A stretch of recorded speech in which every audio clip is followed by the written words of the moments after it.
Everything I'm about to say tonight are jokes. Okay? I felt like some of you needed to know that.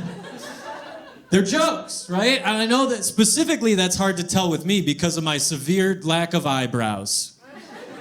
Sorry, I'll move the bangs. You know? Drink it in.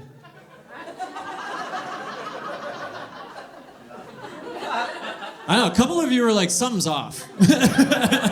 Right? It's crazy, man. It gets me into trouble. It gets me into trouble having no eyebrows because they say the eyes are the windows of your soul. But what they don't tell you is the eyebrows are the emotors of your fucking face.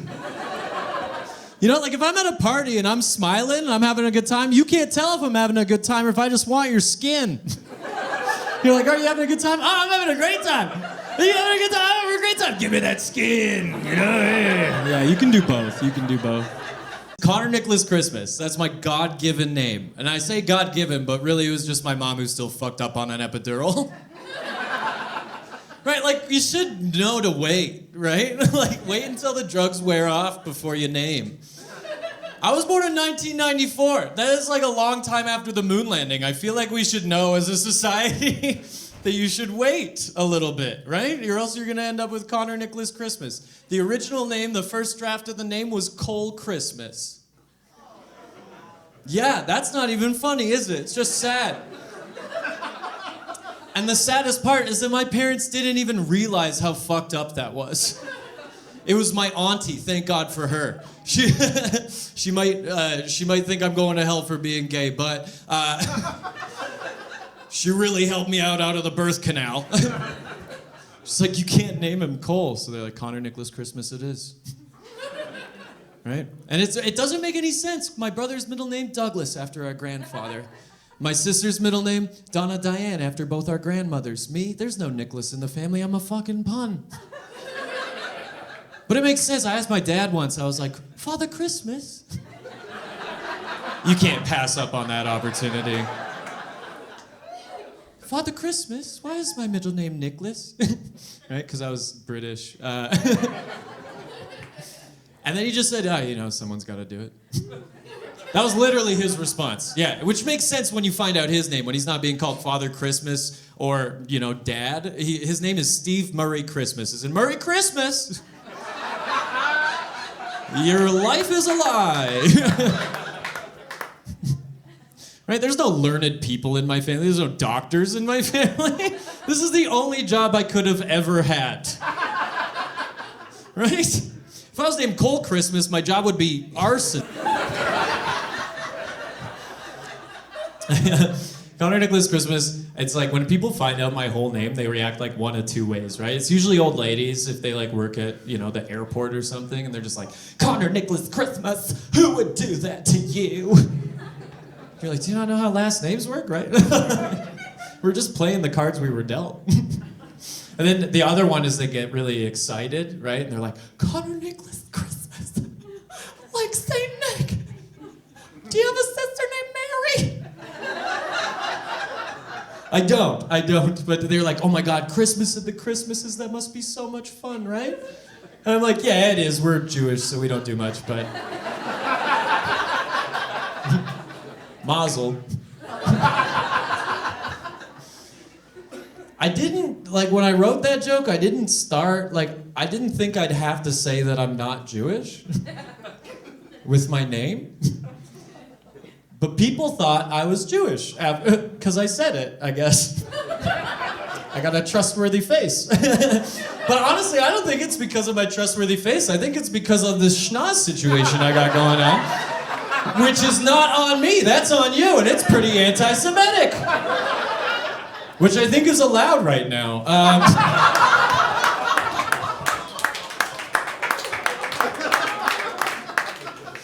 Not in North America, but overseas anti-Semitism. That's up for grabs. My dad is Steve Murray Christmas. He's a great guy. He's like the opposite of me, like a man. He's a good dude, man. My dad's like, that he's got that plus 50 crouch, your dad got it? Oh yeah. Yeah, it looks like they gotta take a shit, but they can't. Or they just did. You know what I mean? But my dad, like, you don't think a guy like that has any pep in their step. My dad, this guy's like, he's got old man strength, you know? This guy's been scaping land for 30 years. So I'm 29. This guy's been scaping land for longer than my mom. But he's great. He's got that, like, crouch, you know? And he's just like, but it's not because he's old. It's like, I'll get you, you know? You know? He's like a toad on a lily pad. He's ready to go. This guy's like, he looks like a Teenage Mutant Ninja Turtle, but instead of a shell on his back, it's just tension from raising a family. I wanted to tell you guys, I know how white I am. Can you even, like, see me and how bright it is up here? Do you just see my veins? Like, do I just look like a Game Boy from 2003? Right?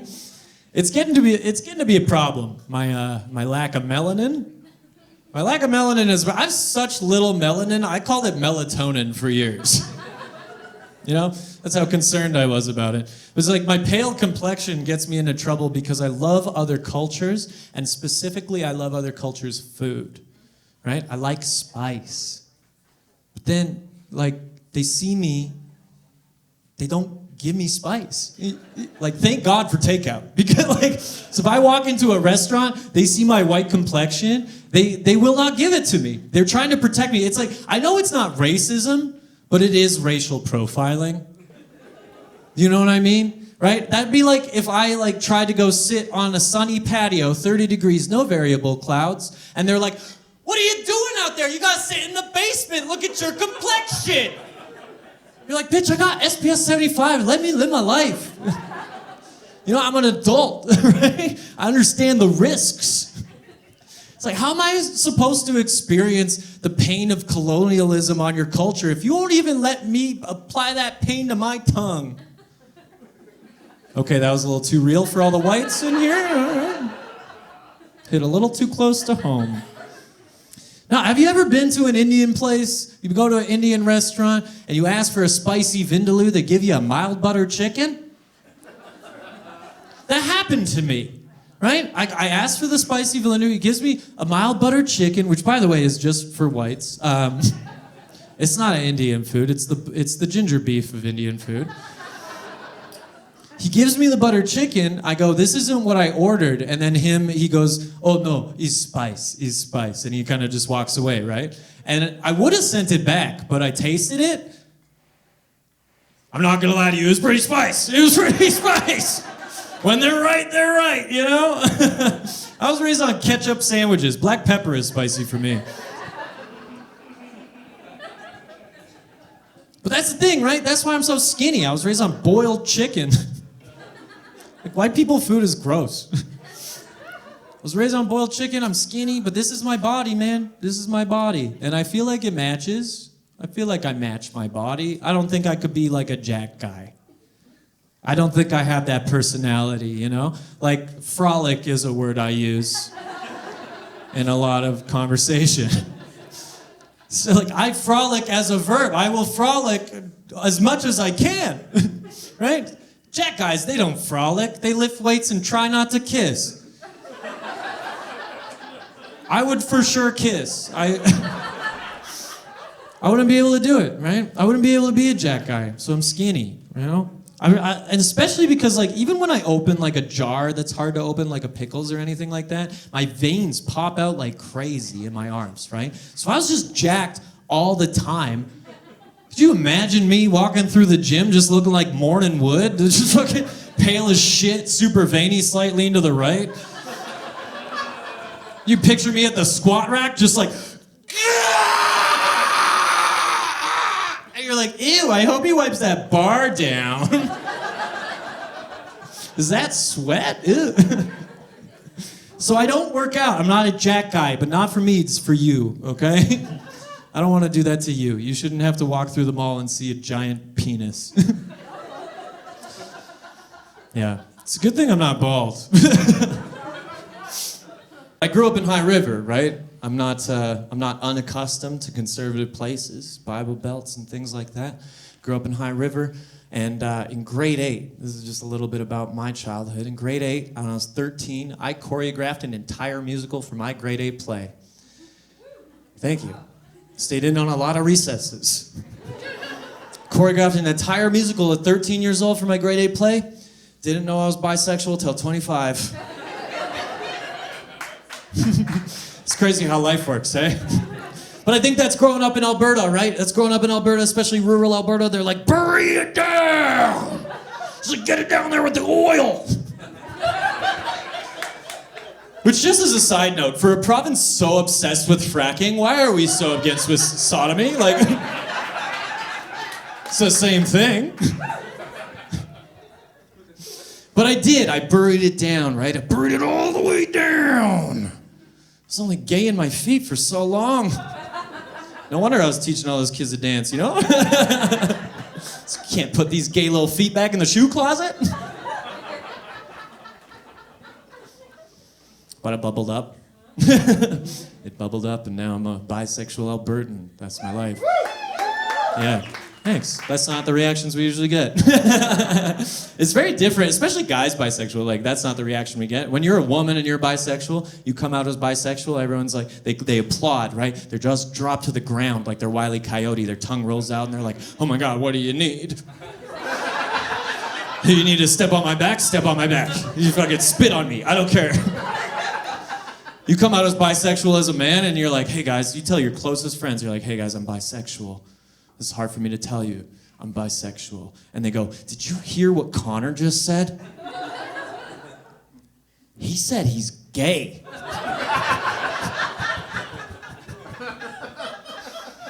Some people don't get that one. But I grew up in High River, right? And, you know, it's a conservative place. When I grew up there, I learned there was so many rules for things to, like, not be gay and, like, not be dumb and whatever, right? So I was working in a country club in high school there. I was a dishwasher. And my sous chef once, I came in, we had to wear hats instead of hairnets, right? And so I was wearing it, like, backwards, but kind of to the side, because I'm fucking awesome. I'm a white kid in High River that listens to Jay-Z, that's why. I thought I was cool as shit. Wore it at a nice, like, 75-degree angle. And my sous chef, he comes up to me across the dish pit and he goes, if you wear your hat anywhere but 0 or 180 degrees, you're either gay or retarded. Yeah, pretty bad, right? But now, at 29, I know that I'm a bisexual with ADHD. So if I could go back in time to one moment, I would go back to my 15-year-old body. I'd lean across the dish pit. I'd turn his hat to the side and said, bitch, I'm both. Give him a little kiss on the forehead.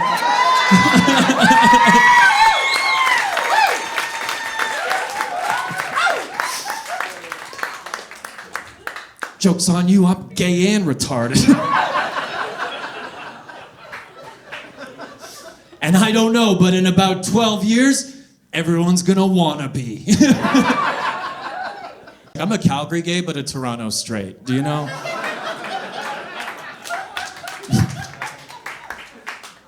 It changes everywhere I go. Everywhere I go in the country, it changes. In the Maritimes, turns out I'm a good time. Yeah.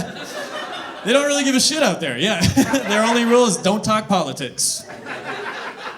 Yeah. Does anyone know Cape Breton? Yeah? Nice. Just a tip, right? Okay. If you didn't laugh at that, look up what a cape is later. Or maybe, like, go back in time and read some books. I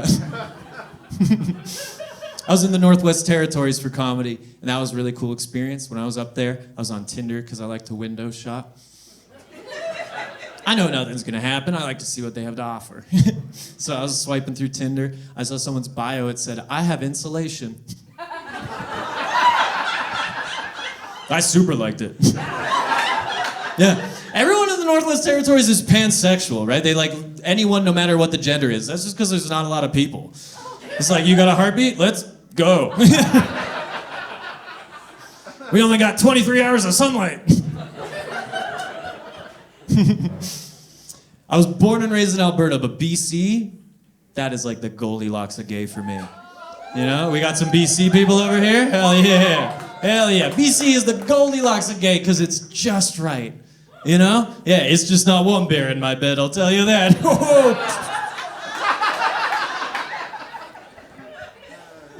So a bear's a hairy gay man, if you guys don't know. You got much more of an otter thing going on. Yeah, and good for you.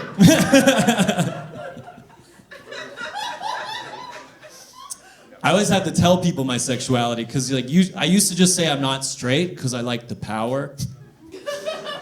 But then people stopped listening to my jokes, right? I just say I'm not straight and they'd just be like, ooh, what is he?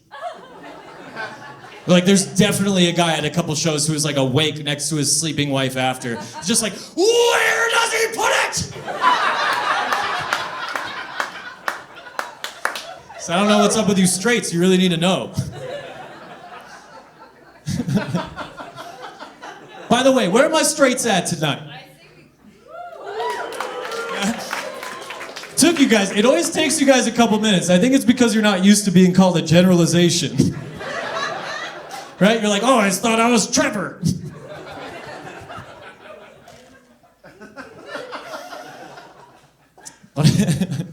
With being bisexual, it's more fluid than I think people think, right? It's like my preference is still women, just because have you looked at them? Right? Yeah, I like men, I do, but I realized that I liked men, you know, kind of, I was watching like Marvel movies and stuff, and like those are like the epitome of men, right? They like, their job is to work out, they're saving the world, the ultimate provider, they're like, ah. But if you look at normal men,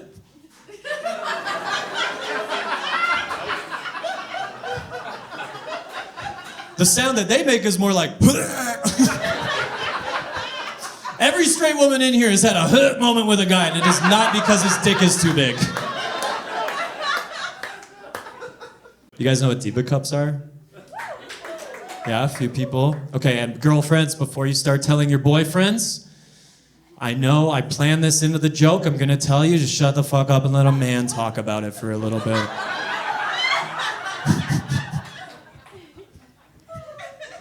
If I can call myself a man. So a diva cup, if you don't know, it's a little silicone cup. It's a tool used for menstruation. It looks like something that you would poach an egg in. And if you think about it biologically, a diva cup and a period, that's exactly what it does, poach eggs.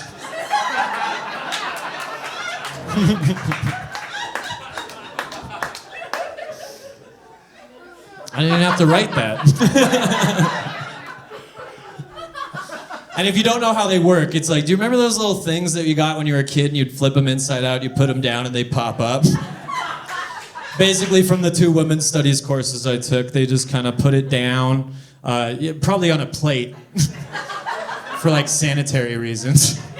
And then just kind of waddle over that, sans pants, that's French for no pants, you might not know that. And then it just, whoop, and they walk around like a diva for 4 to 6 days. It's a really sound product. It's just a really weird name. Diva Cup sounds like so many other things except that, right? Diva Cup sounds like something like Whitney Houston and Mariah Carey would compete in every 10 years. It's like, ladies and gentlemen, welcome to the Diva Cup. You're like, oh, you're dead, but you're still the diva. R.I.P. Whitney. It sounds like something we would all grab mimosas out of on a Sunday brunch. Diva Cup? Guys, do not order them. They come out as Bloody Marys every time.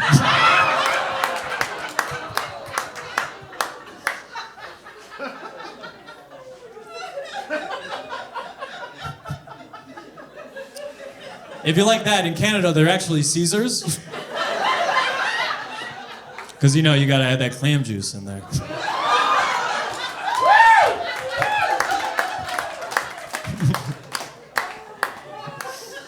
What it really is like, it's a bunch of... I got more opinions. What it really is like, it's a bunch of old white men in a boardroom trying to sound like women from the 80s. Right? They're like, what the chicks with big hair think. And that's not my first vote. My first vote is that the people who use the product should name the product. I think that's something we can all agree with, right? Yeah. Okay, don't grandstand on me. It's just a point I'm making to get to a joke. But it is, yeah. The first, people who use it should name it. right? But I know how the world works. It's going to be a bunch of old white guys for a while. So we should just cut the marketing bullshit, right? Let's just name it what a bunch of white guys in a boardroom would name it, right? It's not Diva Cup. No. Beaver Dam. Now there's a product we can fucking sell. Lethbridge is so awesome. It gets a bad rap, and I don't like that. I defend it a lot. You know, the cops here are amazing. They're so bad at their jobs that it's honestly good for the citizens. I lived here for 5 years, and the 5 years I lived here, I got kicked out of university residence. I saw a car explode in a Taco Bell drive-thru. And I tried to drive someone else's car drunk with my own keys. I've never been arrested. Lethbridge is amazing. Lethbridge, when people ask me, I'm like, Lethbridge is like Westworld, but instead of horses, you just ride scooters away from the police. It's my favorite place in the world. But so first year in Lethbridge, I went to residence, right? I was in U-Haul. If you don't know U-Haul, it's a residence at the school, that it's the oldest building, and they told the architect that if it didn't work out as a school, they wanted to repurpose it as a jail.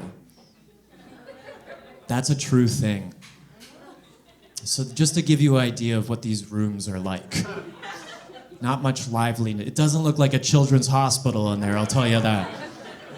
Right? Just gray concrete. It was depressing. I'm glad I got out, but I was already on probation. I got caught with a bunch of weed. For any Gen Z, that's before it was legal. It was a problem. And so I was on probation. I told him I'd calm down a bit, right? I'd be smart. But then we were at a party about a month later. There was this big party between two dorms, right? People were going back and forth in these small dorms, 50 people, something like that. And me and my boys, right? These were the boys I met at the beginning of university. Those boys you think are gonna be your boys for life. We go into another room just to get away from the madness, right? I have a fire extinguisher with me because I had to take it off the wall. There were too many people. And then I found out people thought it was funny if I walked around like it was my penis. Because we're 18, right? Family Guy was top quality comedy to us.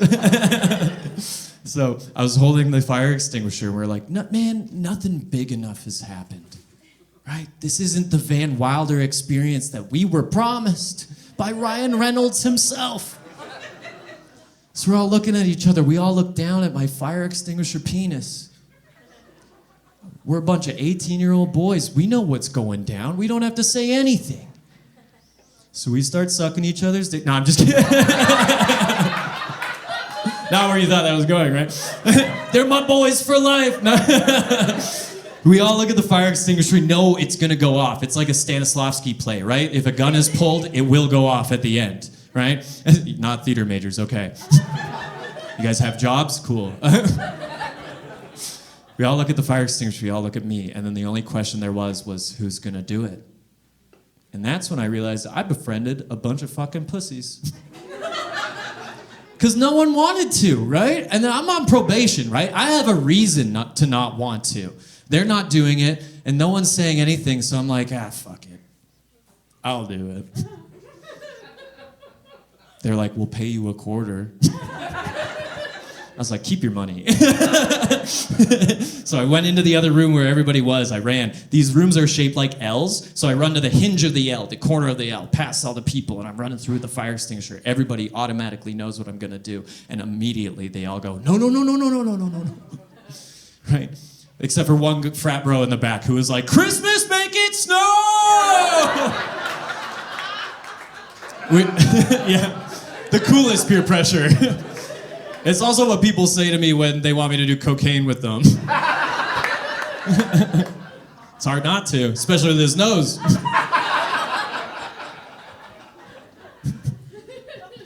So I run to the corner, I'm there, I hold it up, everyone's like, no, no, no, no, no, no. And then it turned exact, I don't know if you guys have seen the most underrated Disney film of all time, The Emperor's New Groove. Yeah? Okay, amazing.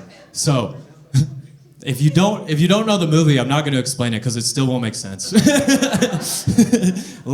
Emperor's a dick, turns into a llama, learns how not to be a dick, turns back human. Cool? Yeah, all right. We're on the same page. But there's a scene, right, where he just gets turned into a llama. He goes back. He tries to find his way back to the palace. He gets lost. He falls into a pit of sleeping panthers. That's the room that we were in, right? I run past all these sleeping panthers. They're the llama. They go, no, no, no, no, no, no, no, no, no. Because, like in every Disney movie, there's a squirrel that hates the main character. Squirrels are a vengeful animal. Squirrel pops up. He wants to fuck with the llama. He pulls out a balloon and a quill out of his pocket, because it's a cartoon. I'm holding up the balloon, right? I'm holding up the fire extinguisher. Everyone's like, no, no, no, no, no, no, no. And I pull the pin and I go, look at a bit. And they're still like, no, no, no, no, no, no, no, no, no. Look at a bit.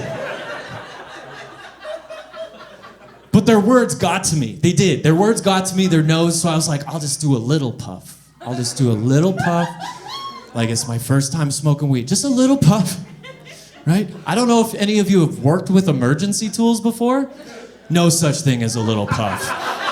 No such thing. I do a little puff, I aim it straight at the sky. I do a little puff, the thing empties out, right? It just completely empties.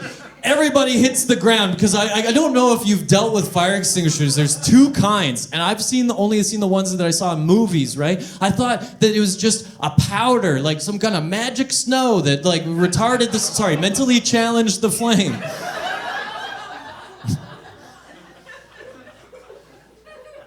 But there's another kind, and that's what the university has.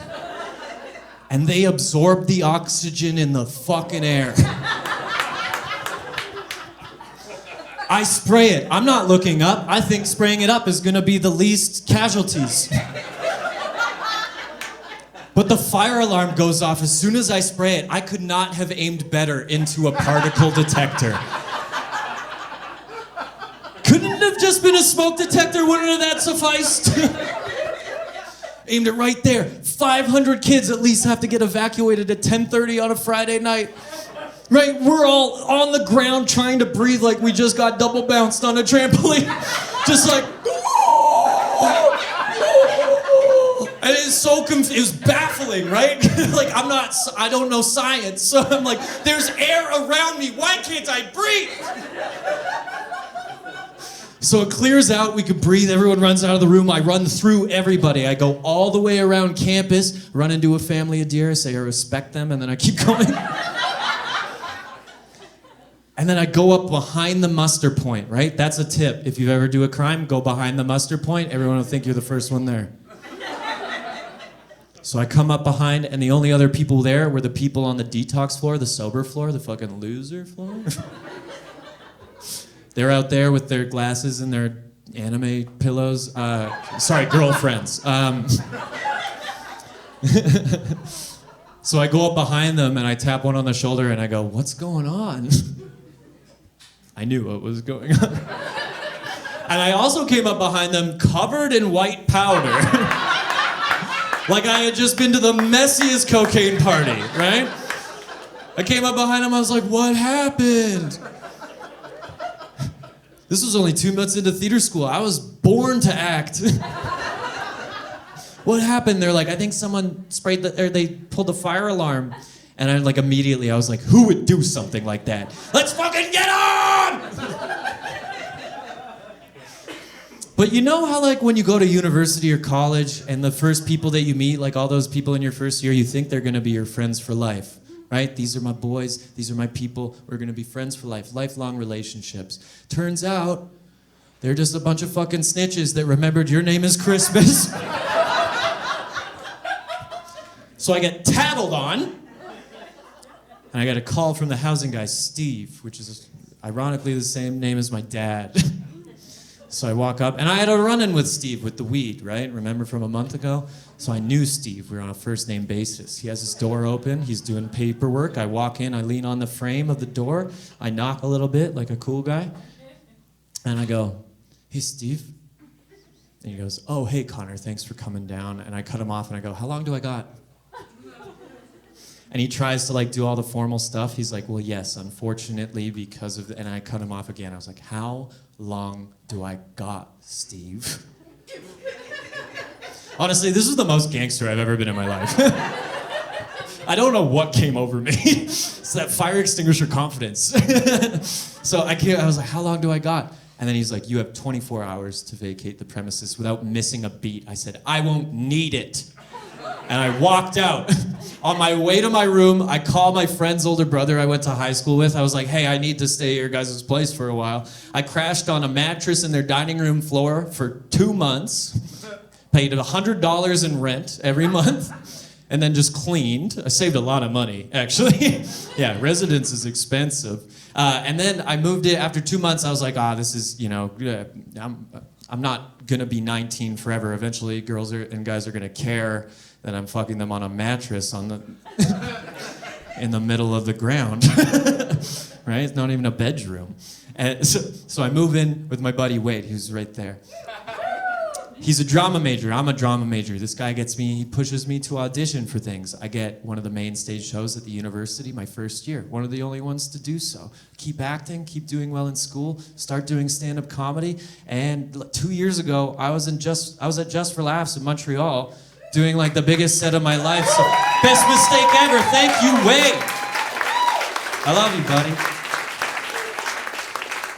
Christmas, make it snow! That's not even like all the drunk stories I have in Lethbridge. There's so many, man. At Last Class Bash that same year, I blacked out at 11 a.m. at Last Class Bash, right? In the line. Yeah, I was drinking Alberta Premium on half a Costco muffin. Right? Yeah, that's fucking Alberta! Yeah, I black out in the line, right? This is like 11 a.m. I usually call it whiting in, because you black out, you white in, you know?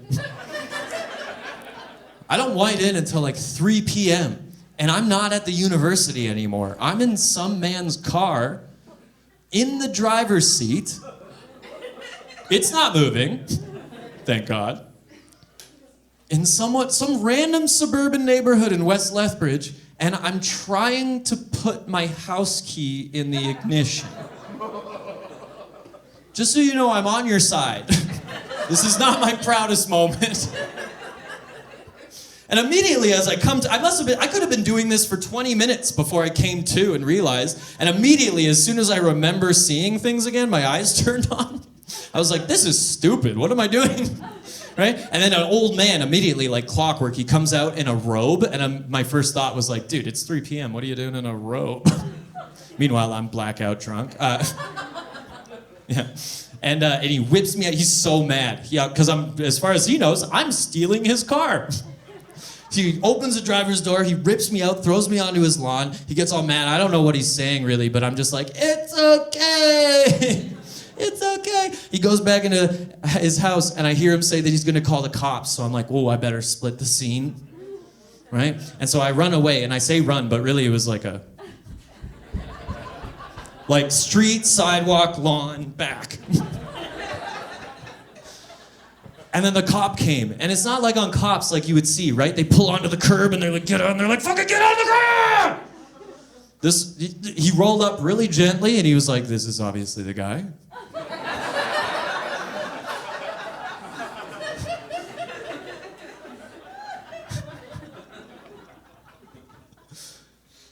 And I feel like drunk people, usually when they see cops and they know they're gonna get arrested, they'd run, right? They'd avoid the police. But I saw him pull up, he got out of his car, I dropped to my knees, I said, thank God you're here. I just wanna go home. Which is why I was trying to drive that guy's car home. I just wanted to go home, I had enough. So he is leading me over his cop car and arresting me, and I go into the back seat, and I'm like, can you just please take me home? And he's like, okay, finally, he's like, where is your home? I was like, hey, give me your ID, because I was really drunk, I couldn't really talk. He's like, give me your ID. I gave him my ID. It still said my Calgary address for my parents, right? And he's like, I'm not fucking driving you to Calgary, dude. And I'm like, no. And I say my right address. He drops me off. I pass out eating macaroni cheese watching Futurama, as you do. And then I get a call from my friends who ditched me or I ditched them. I don't know what happened. I get a call from my friends that I started the day with. And they're like, hey man, what happened? Where did you go? And I was like, home. And he's like, I lived right next to one of the clubs in Lethbridge, and they're like, hey man, we're gonna go to the club. We're gonna come over there. Can we pregame? We're gonna get a cab. And I was like, yeah, you can come over here and pregame, but do not get a cab. I know a way you can get here for free. Click. Thank you. Yeah, that Lethbridge law enforcement. You guys, anyone from Toronto by a round of applause?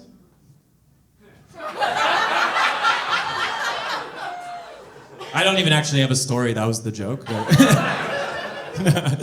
No, I was in Toronto for comedy this summer and it was a lot of fun. Toronto's an interesting city, right? It's so much different than Alberta, Toronto. Right, I was in the middle of downtown Toronto and I felt like I got a bit of home because I saw a Ford F-150 drive by. Just not a thing you see in downtown Toronto very often, right? But Ontario came back in, right? Toronto came back in, because as that truck passed, I saw on the back tailgate, it had a rainbow pride flag sticker. And I nearly broke my little Albertan brain!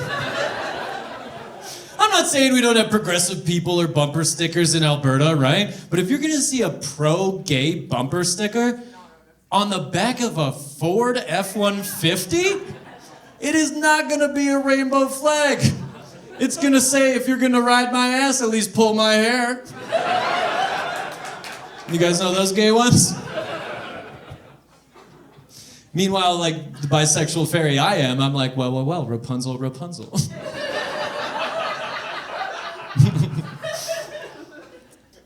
But I like a lady truck driver. I like a lady truck driver a lot because you can always tell a lady truck driver from a guy truck driver, right? Because first of all, right away, it's always a blacked out Dodge 1500, except for the little back emblem that's pink,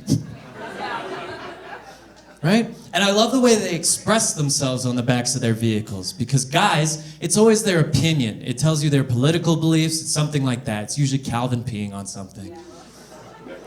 My neighbor has Trudeau, but upside down. I'm like, whoa, this guy's a poet. But women, it's never their opinions. It's always just something about them, right? You're driving behind a lady truck driver, you're like, whoa, 3 kids, good job, Deb. Driving behind a lady truck driver, you're like, I love my Rottweiler.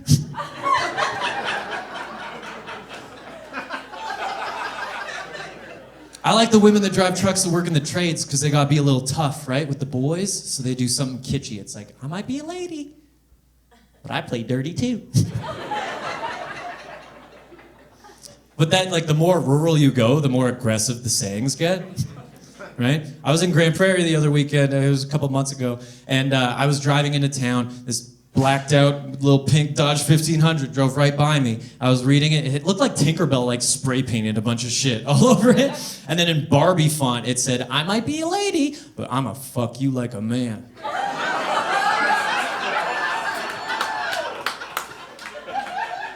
And boy, did she. Whew.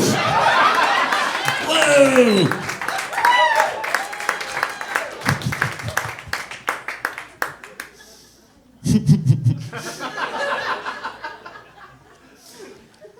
Did any of you guys have to get like a different job during the pandemic or anything by a round of applause? Yeah, you did? Your job was illegal? Yeah. This was too. I couldn't do stand-up during the pandemic. And I know that seems like a long time ago. Don't worry, it's not another pandemic joke. This is just what I was doing during the pandemic, right? So I had to be an indoor plant technician, which is a very fancy way of saying plant janitor. I would go into malls and businesses and things like that, and I would make sure their plants look good, right? I was just a bad plant stepdad, really. I would just show up, make sure they had enough water, put money on the table for pizza, and I'd just dip, you know? It was like, as soon as your mom's disability runs out, so will I. I said bad stepdad. So I was an indoor plant technician. There was this one place that I had to go to. It was an old folks home in Didsbury, Alberta. It's another small town in between Edmonton and Calgary. I had to go there every 2 weeks. It was a good job. There was like an atrium in the middle, an indoor atrium that was like pretty big, but then there were windows all around it so that the old people could see it. It was like the weirdest geriatric zoo I've ever been a part of. Hopefully the only geriatric zoo I've been a part of, but I don't know, even, maybe it was a millennial zoo. They were looking at me, there was more of them. So maybe I wasn't in the enclosure. But they would watch me, because this is during the pandemic, right? They don't get to see anybody, not even their closest relatives. So I'm just like this stranger that walks in, I can't interact with them, I'm just in like doing the plants, and then I leave. So this is like a fun TV show for them. And so one day I'm working there. It had been a few weeks since I got the job. One day I was working, and I was just like in the corner working away, and I look up, and there's this woman there, and she's sitting in her walker. So I guess at that point it was called a sitter. It's a very versatile tool. So she's in her walker, and she tries to say something to me, right? But I don't know how old you have to be to forget what glass does. But she was older than that. Because she just tried to talk to me normal. She just looked like a fish out of water. She was just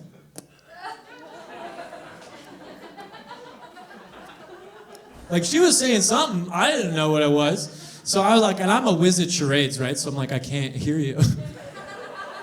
Do all the signs. And she goes, come closer. And I go, I can't fathom why not. So I go a little closer, right?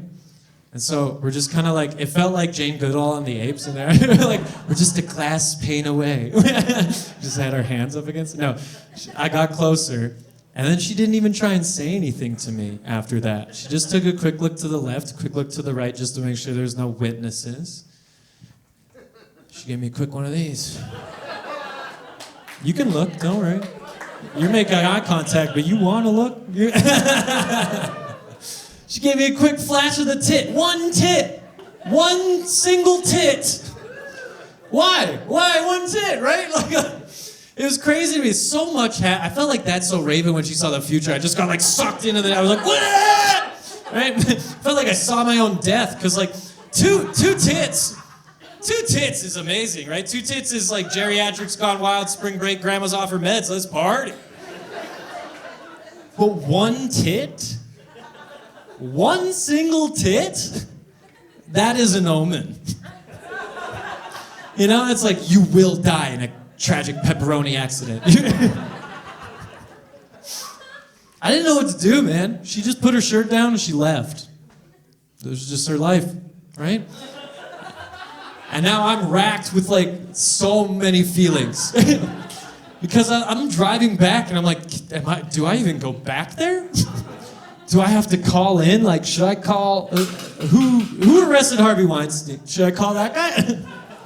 Right? And obviously the funniest sexual harassment that's ever happened. I get that. The only person I could actually talk to about it seriously was another comic. Do you understand how fucked up your situation is? That another clown is the only one that takes you seriously?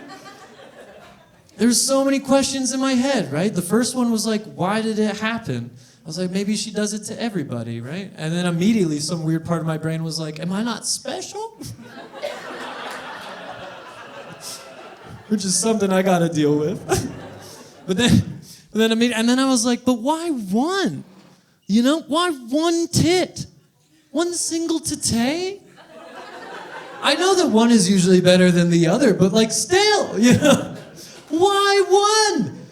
It was crazy to me. I was trying to think about it, and I was like racking my brain. I was like, okay, well maybe she's not all there, right? She's an old person. Maybe she's not all there. Maybe I reminded her of her husband back in the day. Maybe I reminded her of her husband Henry, you know? And Henry, he was a fair-haired, no-eyebrow gentleman. He just gets back from World War II in the spring of 1945. And we're all so excited to see Henry. And so he's working, you know what Henry loves to do? He loves the garden. So he's working on that corner lot. He's working on all the flowers. But you know what Henry likes more than gardening? A quick tit between the petunias. So what if I was Henry? I can't get mad at her for that, right? You can't get mad at a dog for being a dirty dog. But I don't think that's what it was. I think she just flashed me her tit with no reason, which makes it worse. And I feel like a lot of you haven't been in this situation. Am I correct? So I'll tell you a bit about what it was like in an analogy. Like, you know those boxes of raisins? Those red boxes that you get probably from your grandma? So you know what raisins are. They're dry, dehydrated grapes.